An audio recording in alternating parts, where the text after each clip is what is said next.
Assalamualaikum warahmatullahi wabarakatuh. Limardatillahi subhanahu wa ta'ala wa hidayatihi wa inayatihi wa taufiqihi thumma ila hadratin nabiyil mustafa Muhammadir Rasulillahi sallallahu alaihi wasallam wa ala alihi wa ashabihi wa zurriyatihi wa qarabatihi wa ahli baitihi ajma'in summa ila jami'i masyayikhina wa asatidina wa mursyidina summa khususan li muallifi hadzal kitab al-Fatihah. A'udzu billahi minasyaitonir rajim. Bismillahirrahmanirrahim. Alhamdulillahi rabbil alamin. Ar-Rahmanir Rahim. Maliki yaumiddin. Iyyaka na'budu wa iyyaka nasta'in. Ihdinas siratal mustaqim. Siratal ladzina an'amta 'alaihim ghairil maghdubi 'alaihim waladdallin. Amin. Alhamdulillahi rabbil alamin. Wassalatu wassalamu ala asyrafil anbiya'i wal mursalin wa ala alihi wa sahbihi ajma'in. Rabbi shrah li sadri wa yassir li amri wahlul 'uqdatam min lisani yafqahu qawli. Kita akan lanjutkan kajian akhlak atau tasawuf, melanjutkan kajian yang telah lalu berkenaan tentang maksiat yang zahir, mengutip daripada perkataan Imam Al-Ghazali bahwa agama itu dua bahagi. Pertama, meninggalkan maksiat yang ditegahkan kita melaksanakannya, kemudian menjauhkan dan mengerjakan taat yang disuruh kita mengerjakannya. Kemudian dijelaskan berbuat taat itu kuasa atas kita melaksanakannya, sementara meninggalkan maksiat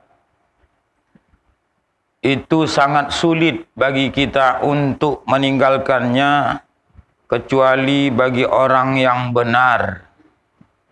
Kemudian setelah itu ada amanah yang wajib kita pelihara, yaitu 7 anggota badan kita, yaitu mata, telinga, lisan atau mulut, kemudian tangan, farad, perut, dan kaki. Tidak akan masuk neraka seseorang itu kecuali dia berbuat maksiat dengan salah satu anggota yang amanah diberikan oleh Allah kepada kita. Pada malam ini kita akan membicarakan salah satu daripada amanah ataupun pertaruhan Allah itu. Terdahulu sudah kita kaji mata dan telinga. Pada malam ini kita sedikit mengulas masalah lidah. Kita mulai dengan mengucapkan basmalah. Bismillahirrahmanirrahim. Qala al-muallifu rahimahullahu ta'ala wa nafa'ana bi'ulumihi fid daraini amin. Allahumma hidayatan lis-shawab ya rabbal alamin. Adapun lidah itu, maka yaitu dijadikan bagimu karena membanyakkan dia lidah akan zikrullah. Lidah amanah yang dibagi oleh Allah kepada kita itu dijadikan bagi kita untuk membanyakkan zikrullah, zikir kepada Allah. Ya ayyuhalladzina amanu dzkurullaha dzikran katsira. Hai orang-orang yang beriman, berzikirlah kepada Allah dzikran katsira, dengan zikir yang sebanyak-banyak. kajian tasawuf atau akhlak ini sebenarnya untuk memahaminya tidak sulit, tapi mengamalkannya sangat sulit. Zikir kepada Allah mudah. Setidak-tidaknya ataupun paling tidak Allah, Allah, Allah. Namun kalimat yang mulia itu kalau kita tilik kepada diri kita, mulai ba'da solat subuh sampai ini hari, berapa lafaz Allah itu kita sebut? Zikrullah, Allah, Allah.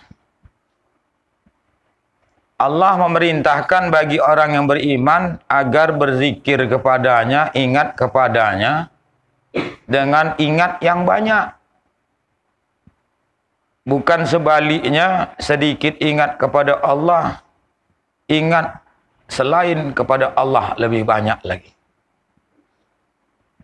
Di akhir zaman ini, dunia ini dihiasi dengan keindahan-keindahan yang bisa saja melalaikan kita akan zikrullah. Padahal mudah. Allah, Allah, Allah.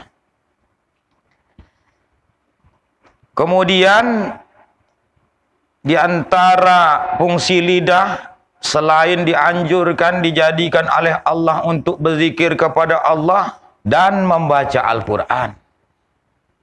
Alhamdulillah di kampung kita, mulai dari anak-anak, mungkin sampai kita orang tua, semangat membaca Al-Quran semakin bertambah. Bahkan banyak yang hafal. Tapi apakah sudah memadai hanya menghafal Al-Quran? Belum. Namun kalau sudah hafal Al-Quran, kemudian dia terus mengamalkan. Itulah sebenarnya yang kita harapkan. Dan Al-Quran ini termasuk zikir yang paling besar. Sedangkan menyebut Allah saja dan nama-nama Allah yang lain, Ya Hayyu, Ya Qayyum, ataupun doa pagar badan. Ya. Kadang-kadang kok doa pagar badan ini selalu orang nak menghafalnya. Bismillahilladzi la yadurru ma'asmihi syai'un fil ardi wala fis sama' wa huwas samiul alim. Takkan bisa siapapun membahayakan bagi diri kita kecuali dengan izin Allah Subhanahu wa taala. Kadang-kadang amalan-amalan seperti ini rajin orang. Namun kalau Al-Qur'an itu kita amalkan, insya-Allah tujuan kita untuk mengamalkan perintah Allah kita laksanakan, pasti Allah pelihara kita dari kemaksiatan, dari kezaliman yang datang kepada kita. Jadi Al-Quran, zayyinul Qur'ana bi aswatikum. Hiasilah Al-Quran itu dengan suara kita. Al-Quran, bagi yang belum bisa membaca Al-Quran, belajar, walaupun dari Iqra. Jangan sogan, jangan malu. Walaupun kita terlambat dulu belajar sehingga sudah beranak pinak, Iqra belum bisa. Jangan putus asa. Masih ada tempat-tempat untuk kita belajar. Supaya apa? Supaya nanti di dalam sholatnya itu tidak kepayahan. Pinoman Al-Fatihah itu bagus. Nanti di kajian fikih, silakan nanti kalau dapat langsung, aku nak menghafal Al-Fatihah. Jangan sogan. Bolokan Fatihah saya. Jadi usahakan seperti itu. Kalau sogan kita di khalayak ramai ini, ada anak-anak yang fasih. Ini dengarkan suara wawak nih. Cocok apa tidak? Tak masalah walaupun dia anak-anak. Supaya bagus bacaan suratul Fatihah. Karena suratul Fatihah itu termasuk arkanus sholah, rukun daripada rukun sholat. Cukup banyak syarat. Sudah bagus bacaannya, kemudian ada mualah. Itulah nanti perbedaan tentang wudhu dan sholat. Kalau wudhu itu selalu biasa disebut fardhu wudu. Namun kalau solat, arkanus solah, rukun solat. Kenapa demikian? Kalau fardhu wudu itu mualah tak wajib. Misalnya, wudu itu rukunnya berapa? 4 kan? Yang berdasarkan ayat Al-Quran, kemudian ditambah 2 lagi berdasarkan hadis Nabi SAW. Ya ayyuhalladzina amanu idza qumtum ila shalah. Hai orang-orang beriman, apabila kau nak mendirikan salat, faghsilu wujuhakum. Basuhlah wajah kalian. Dijelaskanlah mana batasan wajah supaya tahu kita macam mana tata caranya. Nah, itu mesti tahu. Wa aydiyakum ilal marafiq. Tangan sampai dengan siku. Kemudian wamsahu bi ru'usikum. Sapulah kepala kalian. Kemudian wa arjulakum ilal ka'bain. Basuhlah kaki sampai mata kaki. Jadi ada hal-hal yang wajib di situ. Ada yang sunat. Yang wajib jangan sempat kita tidak tahu. Jadi batasan disebutkan oleh Allah Subhanahu wa taala itu tak bisa kita memastikan tangan sampai siku ataupun wajah, kecuali ataupun tak boleh tidak kita lebihkan dari batasan yang wajib. Maka ada kaidah fikih ya. Ma la yatimul wajib illa bihi fahuwa wajib. Sebuah kewajiban tak akan sempurna kecuali dengannya, fahuwa wajib. Maka wajib juga walaupun itu tidak wajib. Pada dasarnya tidak bukan hal-hal yang wajib. Tangan sampai dengan siku. Tapi kalau tak kita lebihkan membasuh tangan dengan siku tak sempurna. Tangan sampai siku terbasuh. Berarti melebihkan itu walaupun disebut oleh Allah tangan sampai siku, tapi mesti kita lebihkan. Kalau tidak kita lebihkan membasuhnya, tak sempurna sebuah kewajiban. Nah, jadi melebihkan itu menjadi wajib. Demikian wajah. Mesti kita lebihkan. Wajah itu kan vertikalnya antara tempat tumbuh rambut yang wajar sampai dagu. Kemudian antara paku telinga sampai paku telinga. Putihnya. Jadi kan sulit pas-pasan. Bisa jadi kalau itu kita turutkan, kewajiban wajah itu tak sempurna. Berarti kita lebihkan itu. Melebihkan itu wajib. Walaupun itu bukan batasan wajah. Ma la yatimul wajib illa bi fahuwa wajib. Ah, seperti itu. Mesti kita kaji. Syarat-syarat wudu. Kalau di dalam kitab Minyatul Musolli itu syarat wudu itu seperti ruh bagi jasad. Kalau rukun itu seperti kepala bagi jasad. Kalau sunnah aba'at seperti anggota bagi jasad. Kalau sunnah hay'ah seperti bulu perhiasan bagi badan.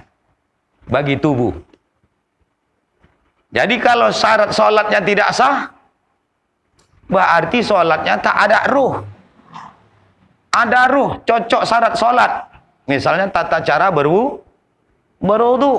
Bagus dia. Syarat wudu menggunakan air apa? Ada air musta'mal. Banyak prosesnya. Kalau tak kita pelajari, itulah kita khawatiri. Sholat kita itu tidak ada ruh. Berarti mati. Karena syarat sholatnya salah. Walaupun rukunnya bagus. Rukunnya bagus. Kalau syarat sholatnya rusak, rukun itu tak bisa dilanjutkan. Tak bisa dilanjutkan. Karena salah dalam syaratnya. Arti syarat itu apa? Sesuatu yang dari awal sampai akhir mesti ada. Kalau rukun,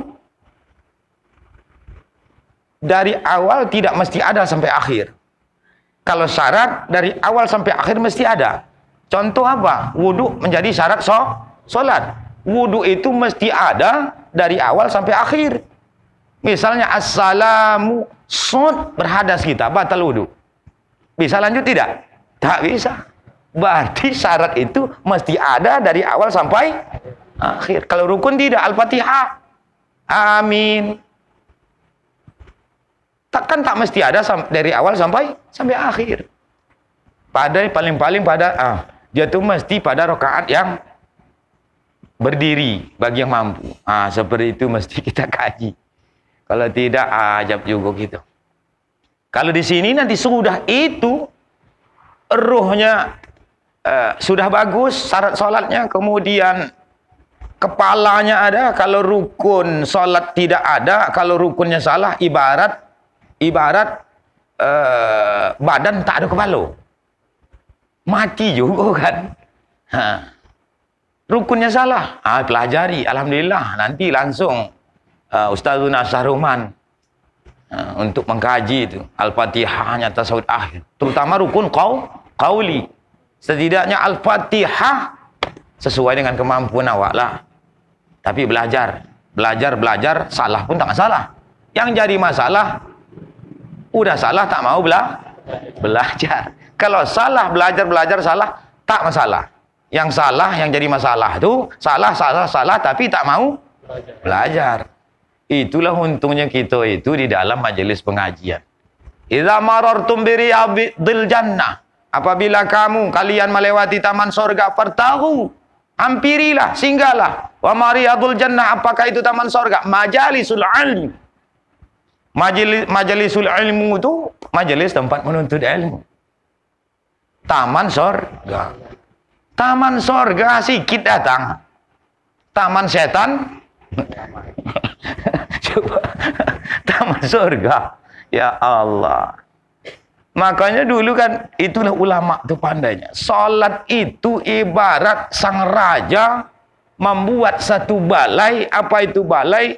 Tempat yang indah, tempat yang bagus di dalam istana, disediakan makanan, dihidangkan dengan aneka warna, macam ragam makanan, dan lezat tak ada yang lain. Selain itulah yang paling lezat. Demikian juga minuman nikmat. Tak ada lagi minuman yang lain, melainkan minuman itulah yang paling nikmat. Wahai hamba-hambaku, makanlah oleh kalian makanan nikmat. Yang mengundang itu raja. Siapa yang tak anda? Gratis. Tak apalah bayar. Dalam hidangan itu kadang-kadang orang yang makan menikmati, saking nikmatnya itu lupa hal-hal yang lain. Dia ingat siapa yang memberinya saja. Demikianlah itu sholat. Diibaratkan berdiri, ruku, sujud, iktidal. Itu diibaratkan makanan yang lezat. Dan zikir, tasbih-tasbih di dalam sholat itu ibarat minuman. Nah, makanlah 5 kali satu hari. Ini kata makan yang zahir itu 3 kali tak tanggung konyangnya dah. Ini 5 kali. Satu hari, satu malam. Itu pun makan sodap tak ada orang. Kan? Makan sodap. Banyak yang tak ada kan? Dipanggil, diajak. Tak apalah pakai amplop. Nah, makan. Makan yang lezat. Itulah apa namanya, belum dapat taufik tadi. Apa itu taufik? Tempoh hari mungkin belum dijelaskan. Taufik itu khalqu qudratut ta'ah fil abdi. Allah Ta'ala jadikan qudratut ta'ah, kuasa pada hamba itu untuk berbuat ibadah. Tapi kalau Allah tak mau nak membuat dia untuk ta'at, makanya lonceng mic tu letakkan ke telinganya, tak mau bangkit. Jadi mudah-mudahan kita doakan saudara-saudara kita itu beroleh taufik Allah Subhanahu wa taala. Qudra khalqu qadratut ta'ah fil 'abd. Habis itu dari segi zahir. Kau nak makan sodap, jangan tinggalkan 5 waktu itu. Cuman tak nampak. Tapi bagi orang soleh itu enak dia ibadah tu. Enak ibadah, lupa kepada yang lain. Oma ayahnya pun tak ingat dia lagi. Memang gitu pula. Kita cinta kepada Allah tu melebihi lagi daripada cinta kita kepada yang lain-lain. Jangankan kepada Allah, kepada Rasul saja pun cinta kita itu lebih kan cinta kepada Rasulullah daripada kedua orang tua kita. Bahkan wanasi ajma'in, seluruh manusia. Begitulah seharusnya. Apakah derajat kita udah sampai ke situ? Urung. Belum. Tapi kita nanti mana tahu udah nampak pakai serban begitu gini, jangan merasa taat. Kalau masih ada hingar-bingar lagi kedongan sekeliling, belum lagi. Orang-orang dulu tuh hingar-bingar lah sekelilingnya. Tak ku dengar saat dia sholat. Macam mana itu? Kalau kita nyamuk saja, nyamuk kedengaran. Mudah-mudahan kita sampailah ke derajat itu. Amin ya rabbal alamin. Baiklah, itu dipelajarilah. Kalau ini untuk hati kita. Untuk hati nanti. Ini baru yang zahir. Yang zahir itu gambaran daripada hati. Apalagi lidah. Biasanya berangkat dari hati. Kalau bagus hatinya, bagus yang keluar. Kalau hatinya buruk, yang keluar pun buruk. Zikrullah. Tulisan. Gunakan lisan itu untuk zikir kepada Allah. Membaca Al-Quran jangan bosan. Maka setiap pengajian itu didahului membaca Al-Quran. Bagus, alhamdulillah. Jadi isinya itu lebih kurang. Apa saja nanti amalan kita, walaupun kecil sebesar debu, kita mungkin tak ingat. Di sisi Allah tersimpan. Jangan macam-macam gitu, walaupun dalam kelambu. Bukalah HP itu. Bini tak tahu. Mak ayah awak tak tahu, saudara tak tahu. Semua dikocik-kocikkan suara. Apa tengok tu? Nengok nates.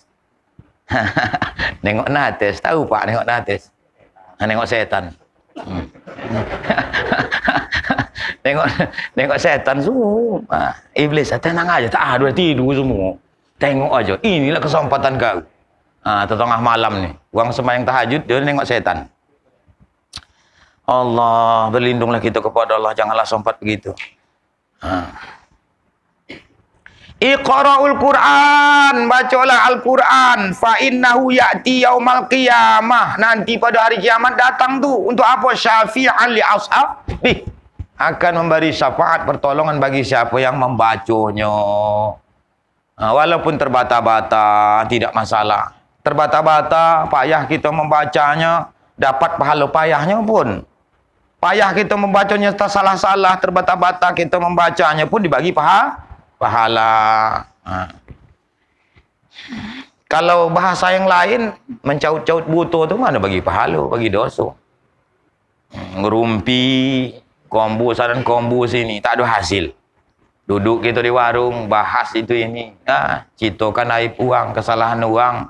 Ya Allah, memang cocok lah. Meninggalkan maksiat tu sangat sulit. Berbuat taat itu mudah. Ini kita taat. Dalam taat itu kita kadang-kadang masih bermaksiat. Dalam satu hari saja tak bisa kita menjamin keluar dari bermaksiat. Dalam satu hari ini sedikit pun aku tidak berbuat maksiat. Siapa berani menjamin dirinya sendiri? Payah. Maksiat bukan zahir saja. Hati. Lewat saja selisih. Kok kotor mau apa tu? Udahlah. Padahal apa tu tahu selu-selu aja. Gitu caranya mentransfer pahala. Saat itu masuk tanpa sematuan bapak yang jelek itu tadi. Beruntunglah bagi orang yang jelek. Kalau dikata-katai dia. Begitu juga perbuatan kita. Kalau sepolan tu asyik bercakap saja kau. Tak ada makna. Bosa kombu. Makanya aku malas diam aja. Kita cakap memang salah seperti itu. Banyak cakap, banyak salah. Banyak salah, banyak dosa. Banyak dosa masuk. Itu dia. Banyak kombu, banyak salah. Banyak kombu, banyak telok. Banyak telok, banyak salah. Banyak salah, banyak dosa. Banyak dosa masuk neraka. Itu kalau banyak cakap, banyak salah. Banyak cakap, banyak salah. Kalau banyak cakap, tak banyak salah, itulah kemauan kita. Maka bacalah Al-Quran tu. Bapak-bapak yang insya Allah dimuliakan oleh Allah Subhanahu wa ta'ala. Ada hadis Nabi SAW tentang berkenaan masalah lidah. Mayyab mannali ma baina lihyaihi wa ma baina rijlaihi adnallahul jannah. Jadi kata Rasulullah, barang siapa yang bisa memberikan jaminan kepadaku untuk menjaga apa yang ada di antara dua janggut dan dua kaki, hadiah dibagi Rasul, maka akan kuberikan jaminan. Apa itu? Masuk ke dalam jannah, surga. Tanggung itu. Pelihau di antara dua janggut, di antara dua kaki. Kan tak apalah payah. Mana di antara dua janggut kita pelihara? Lidah nih. Mana janggut? Ini di atas satu, ini maksudnya itu bulu. Bukan maksudnya kumis di janggut. Di antara dua jenggot itu maksudnya lidah. Kadang-kadang ada juga kumis itu panjang, set sampai ke bawah. Kumis kungfu. Ada kumis kungfu. Panjang kumis, kemudian panjang rambut sampai ke belakang, tapi mukanya hilang. Pelihara di antara dua kaki, itulah kemaluan tu. Maka kita tuntun dia, jangan kita turuti kelakuan dia tu. Kelakuan dia, jangan kita turut kemauan dia. Ajablah kita, habis ditobas semua sekali. Bukan bini dia saja dibabatnya, bahkan bini orang lain pun tak selamat daripada perhatian dia. Perhatian dia apa tu? Itu tanggung itu. Peliharalah itu yang betul-betul kepada yang halal. Begitu juga lisan. Surga. Tapi payah.